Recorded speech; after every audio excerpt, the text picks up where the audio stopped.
नमस्कार साथियों, आपका अपने YouTube चैनल में स्वागत है। आज हम प्रीवियस क्वेश्चन पेपर को देखेंगे जो एग्जाम की दृष्टिकोण से काफ़ी महत्वपूर्ण होंगे। इसके साथ पहले प्रश्न की ओर रुख करते हैं। हिमाचल प्रदेश में निम्न में से कौन सा मेला अंतर्राष्ट्रीय मेला नहीं है? आपस ऑप्शन है होली मेला, रेणुका मेला, नलवाड़ी मेला और मिंजर मेला। इसका सही उत्तर होगा ऑप्शन सी, नलवाड़ी मेला। इस प्रकार नलवाड़ी मेले पर प्रकाश डालते हैं। बात करते हैं नलवाड़ी मेले की। जो नलवाड़ी मेला है यह हिमाचल प्रदेश के बिलासपुर जिले में मनाया जाता है और यह पशुओं का मेला है। कई बार एग्जाम में प्रश्न पूछा जाता है कि नलवाड़ी मेला किस मैदान में मनाया जाता है, तो आपने उत्तर देना है लूणू मैदान में। आपके जहन में प्रश्न उठ रहा होगा कि नलवाड़ी मेला सबसे पहले किसने आरंभ किया था, तो उत्तर होना चाहिए गोल्डस्टीनर ने। और कब किया था, तो 1889 में। और यहाँ पर एक बात हमें और पता होनी चाहिए, उस समय बिलासपुर का राजा कौन था, तो आपका उत्तर होना चाहिए राजा अमरचंद। और इस मेले को मार्च महीने में मनाया जाता है। नलवाड़ी मेले के बारे में हमें इतना पता होना चाहिए, एग्जाम की दृष्टिकोण से काफ़ी महत्वपूर्ण है। इसके साथ हम ऑप्शन की तरफ भी रुख करते हैं ताकि हमारा प्रश्न अच्छे से कवर हो सके। बात करते हैं होली मेले की। जो होली मेला है यह सुजानपुर टीरा में मनाया जाता है। अब आप सोच रहे होंगे कि सुजानपुर टीरा किस जिले के अंतर्गत आता है, तो आपको पता होना चाहिए यह हमीरपुर जिले के अंतर्गत आता है। और एक बात हमें और भी पता होनी चाहिए कि जो होली मेला है यह राजा संसार चंद ने आरंभ किया था।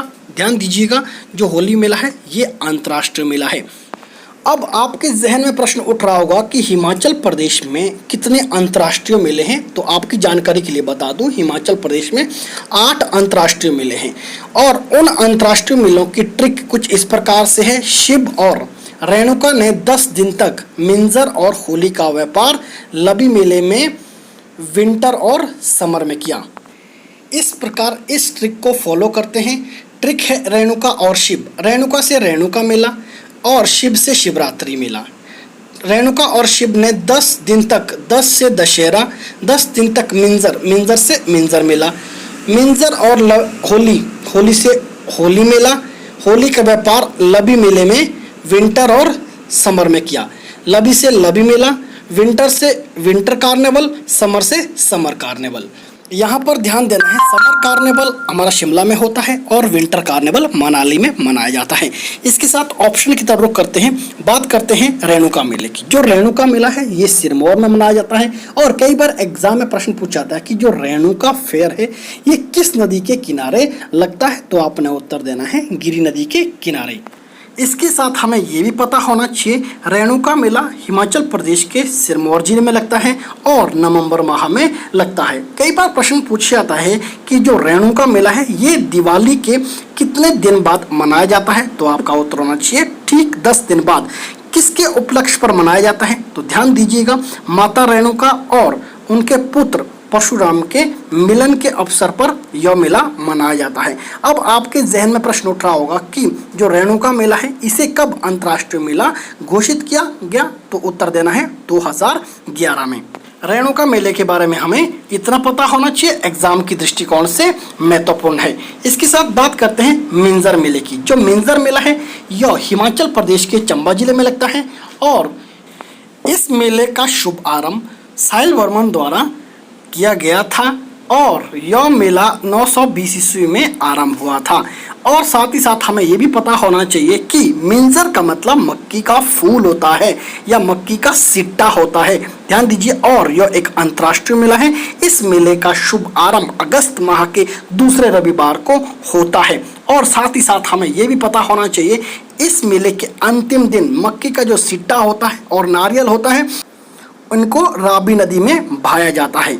इतना हमें इस मेले के बारे में पता होना चाहिए, एग्जाम के दृष्टिकोण से महत्वपूर्ण है। इसके साथ अगले प्रश्न की ओर रुख करते हैं।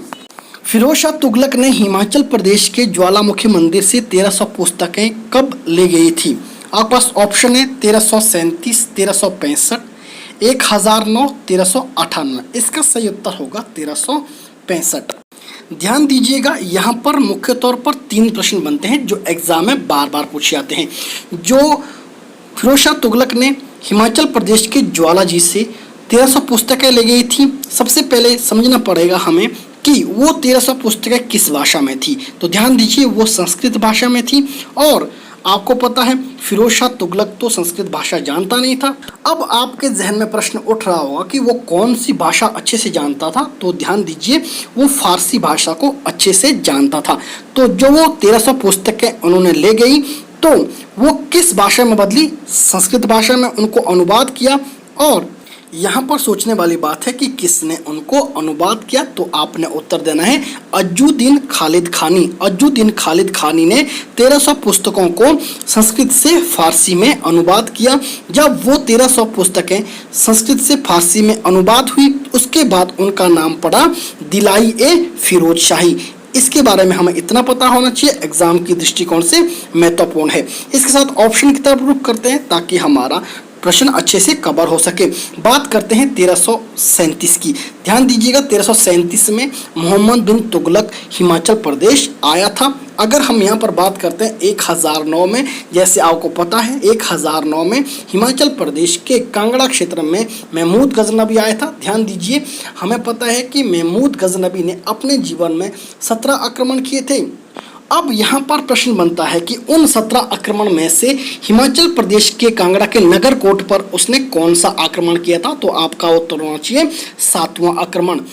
अगर मैं यहाँ पर बात करता हूँ 1398 की, कई बार प्रश्न बनता है कि हिमाचल प्रदेश में 1398 में कौन आया था। तो आपका उत्तर होना चाहिए तैमूर लंग। इतना हमें इसके बारे में पता होना चाहिए, एग्जाम की दृष्टिकोण से महत्वपूर्ण है। इसके साथ अगले प्रश्न की ओर रुख करते हैं।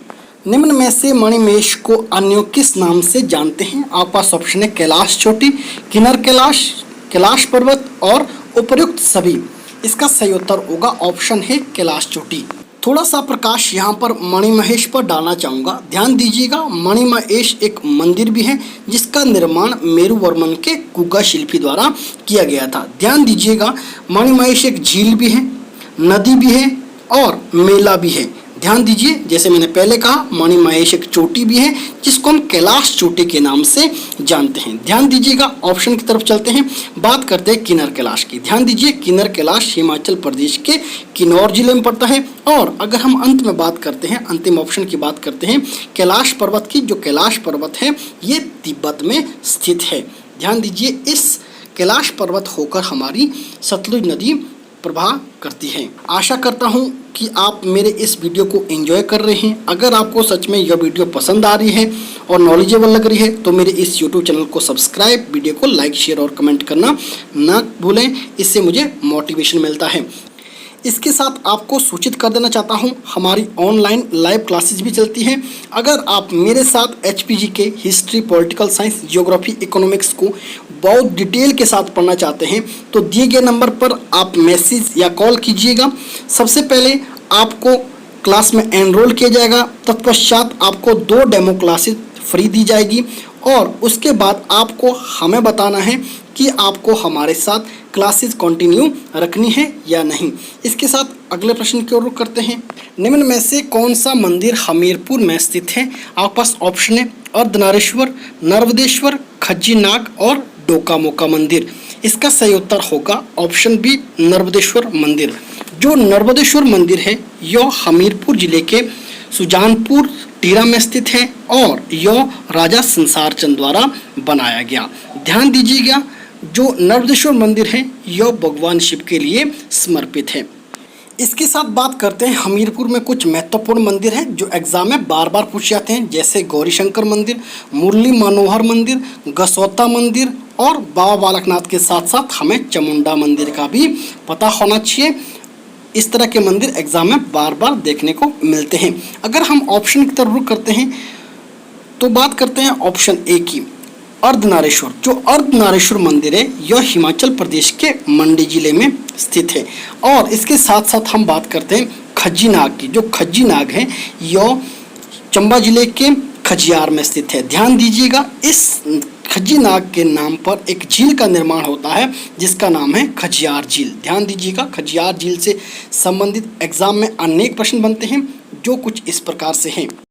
जैसे कई बार प्रश्न पूछा जाता है कि जो खजियार है इसको अन्य किस नाम से जानते हैं। तो ध्यान दीजिएगा गुलमर्ग के नाम से, मिनी गुलमर्ग के नाम से खजियार को जानते हैं। साथ ही साथ जब हम मिनी करके कुछ प्रश्नों को देखते हैं तो हम मिनी स्विट्जरलैंड को कैसे भूल सकते हैं। सीधा सा मतलब है कि खजियार को मिनी स्विट्जरलैंड के नाम से भी जानते हैं और खजियार नाम की झील है और खजियार नाम का एक मंदिर भी है। जैसे मैंने पहले बताया खजीनाग का मंदिर कहाँ पर है, खजियार में स्थित है। ध्यान दीजिएगा यहाँ पर खजियार नामक स्थान पर एक वन्य जीव अभयारण्य भी है जो काला टोप के नाम से प्रसिद्ध है। यहाँ पर आपने मुझे कमेंट बॉक्स में बताना है कि खजियार को किसने मिनी स्विट्जरलैंड की संज्ञा दी। इसके साथ बात करते हैं अंतिम ऑप्शन की डोका मोका मंदिर। ध्यान दीजिएगा एग्जाम के दृष्टिकोण से डोका मोका मंदिर बहुत प्रसिद्ध है, तो ध्यान देना है। जो डोका मोका मंदिर है जो हिमाचल प्रदेश के कुल्लू जिले में स्थित है। इतना हमें इस प्रश्न के बारे में पता होना चाहिए, एग्जाम के दृष्टिकोण से महत्वपूर्ण है। इसके साथ अगले प्रश्न की ओर रुख करते हैं। निम्नलिखित में से मार्कंडेय क्या है? आपस ऑप्शन है नदी, विश्वविद्यालय, मंदिर या उपयुक्त सभी। इसका सही उत्तर होगा उपयुक्त सभी। ध्यान दीजिए मार्कंडेय नदी भी है जो हिमाचल प्रदेश के सिरमौर जिले में स्थित है। ध्यान दीजिएगा कई बार प्रश्न कुछ इस तरह से पूछा जाता है कि सुकेती फॉसिल पार्क किस नदी के किनारे स्थित है, तो आपने उत्तर देना है मार्कंडेय नदी के किनारे। इसके साथ ऑप्शन बी की तरफ रुख करते हैं, बात करते हैं मार्कंडेय विश्वविद्यालय की। ध्यान दीजिए जो मार्कंडेय विश्वविद्यालय है ये हिमाचल प्रदेश के सोलन जिले में स्थित है। अंत में बात करते हैं ऑप्शन सी मंदिर। जी हाँ, मार्कंडेय नाम का एक मंदिर भी है जो हिमाचल प्रदेश के बिलासपुर में स्थित है। इतना हमें इस प्रश्न के बारे में पता होना चाहिए, एग्जाम की दृष्टिकोण से महत्वपूर्ण है। इसके साथ अगला प्रश्न देखते हैं। आशा करता हूं कि अभी तक आपने मेरे इस YouTube चैनल को सब्सक्राइब भी कर दिया होगा, लाइक शेयर और कमेंट भी कर दिया होगा। इसके साथ अगला प्रश्न देखते हैं। हिमाचल प्रदेश के कांगड़ा जिले में मसरूर रॉक का टेम्पल कितने मंदिरों का समूह है? आपके पास ऑप्शन है 81 मंदिरों का समूह, 6 मंदिरों का समूह, 84 मंदिरों का समूह और 15 मंदिरों का समूह। इसका सही उत्तर है 15 मंदिरों का समूह। ध्यान दीजिएगा जो मसरूर रॉक का टेम्पल है ये चट्टान से बना हुआ मंदिर है और ये नागर शैली या यूं कह सकते हैं ये शिखर शैली में बना मंदिर है। ध्यान दीजिएगा ये मंदिर राम लक्ष्मण सीता के लिए समर्पित है। और साथ ही साथ हमें ये भी पता होना चाहिए मसरूर रॉक का टेम्पल को हिमाचल प्रदेश का एलोरा भी कहते हैं। इस प्रश्न के बारे में हमें इतना पता होना चाहिए, एग्जाम के दृष्टिकोण से सभी तथ्य महत्वपूर्ण है। इसके साथ ऑप्शन की तरफ रुख करते हैं, बात करते हैं 81 मंदिरों का समूह। ध्यान दीजिएगा हिमाचल प्रदेश में 81 मंदिरों का समूह मंडी जिले को कहा जाता है।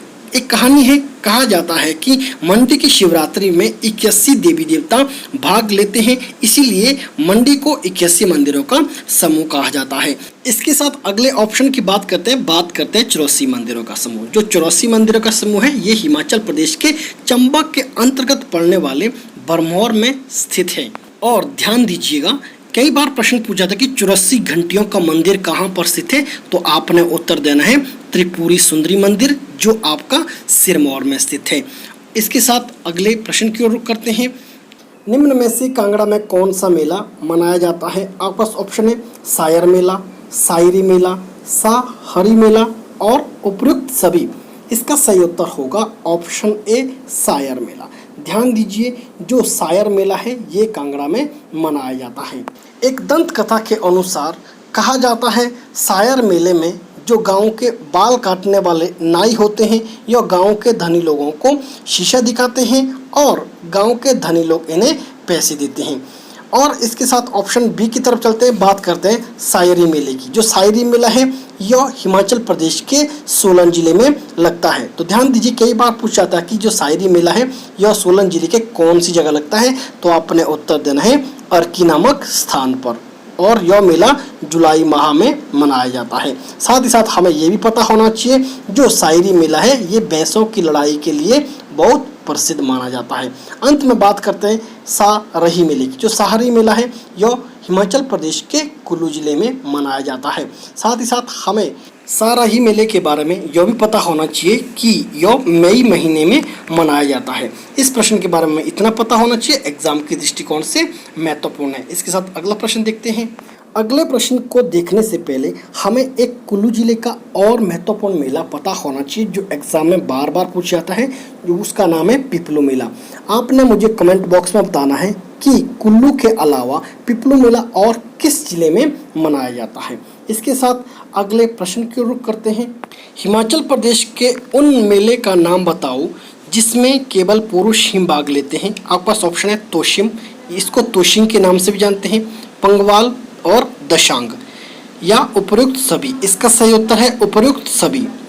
सबसे पहले बात करते हैं तोशिम की। जो तोशिम मेला है यह किन्नौर जिले में मनाया जाता है और ध्यान देना है इसमें केवल पुरुष ही भाग लेते हैं। अगर हम यहाँ पर बात करते हैं दशांग और पंगवाल मेले की, ये दोनों मेले चंबा जिले में मनाए जाते हैं और ये दोनों मेले में केवल पुरुष ही भाग लेते हैं। साथ ही साथ हमें ये भी पता होना चाहिए हिमाचल प्रदेश में कुछ महत्वपूर्ण मेले हैं जिनमें केवल महिलाएं ही भाग लेती है। वो मेले कुछ इस प्रकार से हैं, जैसे भोजरी मेला, ये चंबा में मनाया जाता है।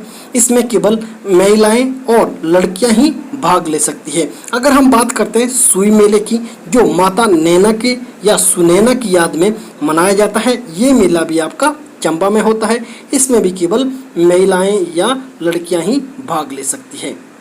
आशा करता हूं कि आपने इस वीडियो को एंजॉय किया होगा और साथ ही साथ ये मैं दिल से कहना चाहूँगा कि इस वीडियो के अंतर्गत जितने भी प्रश्न रहे होंगे ये पिछले किसी न किसी एग्ज़ाम में पूछे जा चुके हैं। इस वीडियो के अंत में मैं आशा करता हूं कि अभी तक आपने मेरे इस YouTube चैनल को सब्सक्राइब, वीडियो को लाइक, शेयर और कमेंट भी कर दिया होगा, जिससे मुझे मोटिवेशन मिलता है। जय हिंद, जय हिमाचल।